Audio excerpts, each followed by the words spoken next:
Hello students, कैसे हैं आप?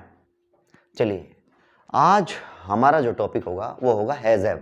ये जो हैज़ हैव टॉपिक है ना, ये बड़ा कंफ्यूज करता है और कंफ्यूज भी करता है। और मैं आपको शुरू से लेकर जहाँ हैज़ हैव लगेगा मैं उसके बारे में आपको बताता चला जाऊंगा। लेकिन आपको ना ध्यान से सीखना। अगर आपने ध्यान से नहीं सीखा ना तो समझो जरा सा भी एक इधर भी ध्यान मिस कर दिया और शुरू से लास्ट तक वीडियो देखना, तभी समझ में आ पाएगा, वरना आपके समझ में नहीं आ पाएगा।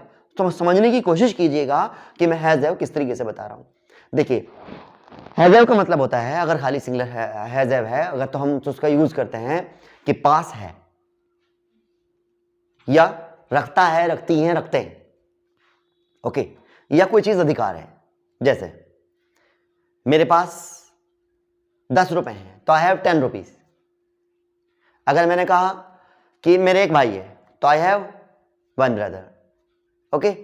यानी अगर मैंने कहा कि मैं एक गाड़ी रखता हूं तो आई हैव अ कार। एक मैं कुत्ता रखता हूं तो I have a dog. Clear, बात समझ में आ गई? तो लगेगा हैज कहां और हैव कहां लगेगा? हैज तो लगेगा जहां he, she, it, name, this, that होगा, तो उनके साथ तो लगेगा हैज। जैसे उसके पास एक गाड़ी है तो शी हैज अ कार। लड़के के पास है, उसके लड़के के पास मोबाइल है तो he has a mobile. He, she, it या नेम, नेम किसी भी नाम आ जाए किसी का भी, कि सीमा के पास एक कंप्यूटर है तो सीमा हैज अ कंप्यूटर। अब बात करते हैं ही किसके साथ लगेगा? आई के साथ लगेगा, वी के साथ लगेगा, यू के साथ लगेगा, दे के साथ लगेगा, दीज के साथ लगेगा, दोज के साथ लगेगा। कैसे? क्या है mobile? We have mobile, mobiles. You have mobile, they have mobiles, okay. These और दोज के साथ भी हैव का यूज लगेगा। तो हैव का यूज कहां होता है और हैज का कहां होता है, सिर्फ मैंने आपको अभी फिलहाल ये चीज बताई है। अच्छा, अगर मैं इसका नेगेटिव बनाना चाहूं, जैसे मैंने कहा कि भाई मेरे पास तो 100 रुपए नहीं है, तो मैं बोलूंगा आई डोंट, यहां डू नॉट का यूज कर देंगे। I don't have 100 rupees. मेरे पास तो कार नहीं है तो I don't have a car. मैंने कहा मेरे पास में तो एक कैमरा नहीं है तो I don't have a camera. मैंने कहा मेरे पास एक किताब नहीं है तो I don't have a book. समझने की कोशिश करो जो मैं बताना चाह रहा तुम्हें। यानी अगर नेगेटिव बनेगा तो डू नॉट लगाकर वो है इधर ले आएंगे वर्ब के रूप में, ठीक है। जैसे मैंने कहा कि उसके पास तो 100 रुपए नहीं है तो शी डजंट हैव 100 रुपीज। उसके पास एक गाड़ी नहीं है तो she doesn't have a car या वैन, जो भी आप लगाना चाहें।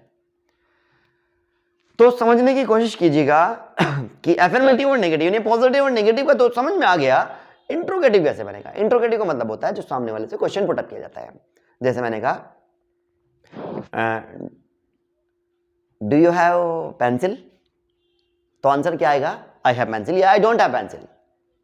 डू यू हैव पेंसिल, क्या आई हैव पेंसिल, और आई डोंट हैव पेंसिल।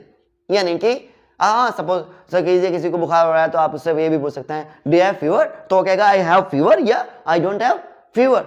अब फीवर में जो मेडिसिन ली जाती है उसके सामने लगा दो, उस मेडिसिन का नाम लिख दो और कह दो कि मेडिसिन वॉक्स वंडर। वॉक्स वंडर का मतलब है दवाई में गजब का काम करती है।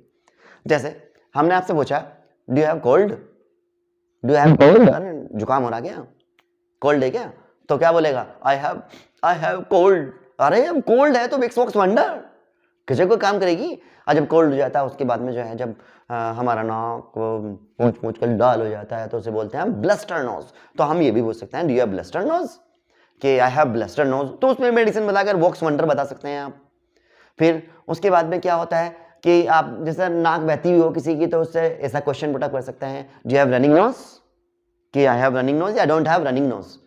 और जब उसका जुकाम पक जाता है तो उससे बोलते हैं do you have stuffy nose, कि आई हैव स्टफी नोज या डोंट हैव बात को। अब मैं आपको नेक्स्ट टॉपिक की तरफ लेकर चलता हूं।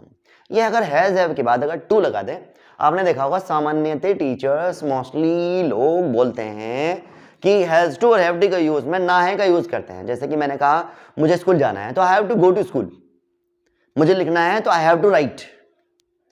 यानी इसकी पहचान ना है, नहीं है, ने है भी होती है। पर जो इसकी एक्चुअल में पहचान होती है वो है ना पढ़ता है, नहीं पढ़ती है, नहीं पढ़ते हैं, यानी कंपल्सन, मजबूरी में मुझे लिखना पड़ता है तो I have to write, I have to write. मुझे दिन में सोना पड़ता है तो I have to sleep in a day. मुझे पढ़ाना पड़ता है तो आई हैव टू टीच। अगर क्वेश्चन इसमें किस तरह पुटअप करेंगे कि भाई आपको क्या खाना बनाना पड़ता है, रोजाना खाना बनाना पड़ता है, तो have you to cook the food daily, तो आंसर होगा कि I have to cook the food daily, I have not to cook the food daily. इस बात को कीजिएगा, मैं आपको बता रहा हूं, यानी ये पॉइंट अगर आपका क्लियर हुआ हो तो मैं आगे बढ़ूं, मुझे कमेंट बॉक्स में बताइएगा। अगर आपके कमेंट नहीं समझ में आ रहा है तो मैं इसको दोबारा बता रहा हूं। चलिए कोई बात नहीं, समझ में आ रहा है, बहुत अच्छा, वेल डन, शाबाश। अब हम आगे बढ़ते हैं। आगे क्या है? आगे है कि अगर हम सब्जेक्ट के बाद अगर हैज हैव लगा दें, जिस तरह अभी हमने सब्जेक्ट के बाद में हैज हैव लगाया और उसके बाद में टू लगा दिया था, तो उसकी आवाज निकली थी ना है, नहीं है, नहीं, या ना पढ़ता है, नहीं पढ़ती है, नहीं पढ़ते हैं। लेकिन यहाँ कुछ और आप सब समझ में नहीं आया बात। अगर सब्जेक्ट के बाद हैज हैव के बाद थर्ड फॉर्म लगा दें, यानी एक्शन थर्ड लगा दें, तो क्या हुआ? तो उसका मीनिंग हो जाएगा रिसेंटली आपने कोई काम कर लिया है, चुका है या कर लिया है। जैसे मैंने कहा मैंने अपना काम कर लिया है, तो I have done my work. तुम स्कूल जा चुके हो तो you have gone to school.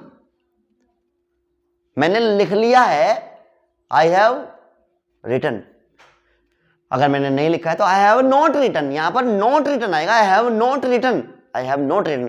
तो एक्चुअली में क्या होता है कि क्लास में टीचर पूछता है कि हैव यू रिटन, आपने लिख लिया है, हैव यू रिटन, तो बच्चा बोलता है I have written, I have written, मैं लिख लिया है। या अगर वो लिख रहा है तो बोलेगा आई एम राइटिंग।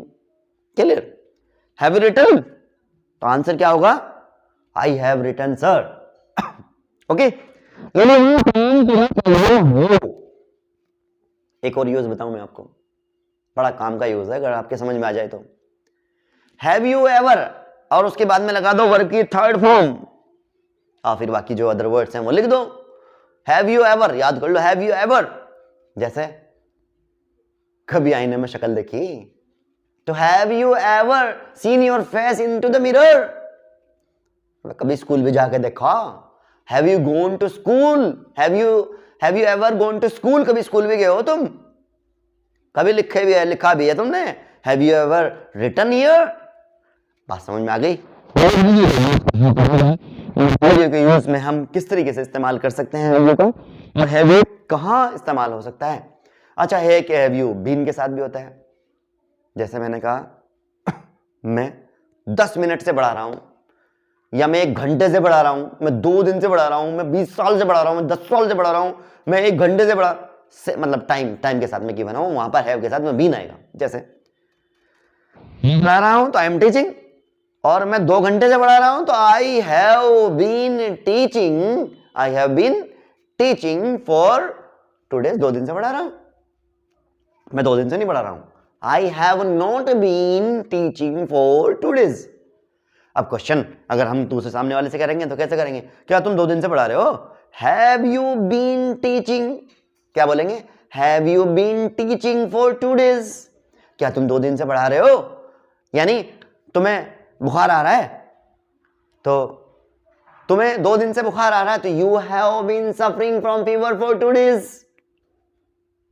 ठीक है, तुम्हारे सर में दर्द हो रहा है 1 घंटे से, तो you have been suffering from headache, कब से? For 1 our. क्लियर बात समझ में आ गई? यानी किसी भी बॉडी के पार्ट में ACHE लगाने पर वो उसका दर्द बन जाता है। जैसे headache, for headache, back. Clear बात समझ में आ गई? और मैं आपको बता दूं, मॉडल्स होते हैं ना, मॉडल ऑक्सिलरीज वर्ब, ये मॉडल्स होते हैं, इनमें हैव का यूज कहां होगा? बड़ा टफ है, अगर आपके समझ में आ जाए तो। कैन है, जैसा कैन है, कैन, CAN, कैन के बाद में अगर हैव आ जाए तो क्या यूज होगा? अगर कैन के बाद में हैव आ जाए तो किस चीज का यूज होगा? 99% हो ही नहीं सकता था। अगर कैन के बाद में हैव आ जाए तो इसका मतलब होता है कि 99% ऐसी आशा है कि इस बात के काम तो हो ही नहीं सकता था यार, हो कैसे गया। जैसे फॉर एग्जांपल मैं बता दूं आपको, he can't have scored good marks। अरे ये तो अच्छे नंबर ला ही नहीं सके था, किस तरीके से आगे इसके नंबर। जैसे he can't have gone to Japan, Japan जा ही नहीं सकता था जब पैसे नहीं थे इसके पास में। तो हमने किसके लिए बताया, कैन के लिए हम यूज। अच्छा, ये जो मॉडल्स में बता रहा हूं जिसके साथ में हैव लग जाएगा उसमें थर्ड फॉर्म जरूर आएगी, ये बात जरूर ध्यान रख लेना। उसके साथ में क्या आएगी, थर्ड फॉर्म 100% आएगी।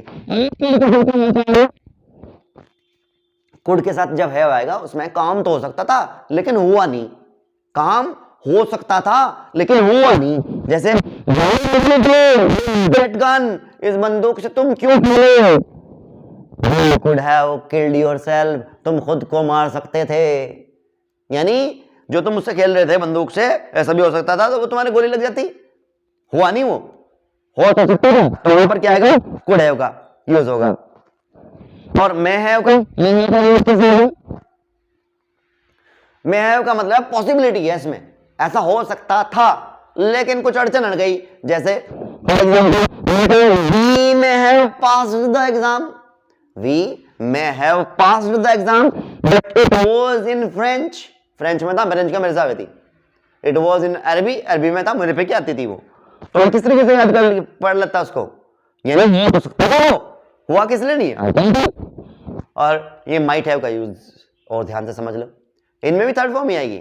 might have का मतलब है होता जब पश्चाताप हो जाता है किसी चीज का।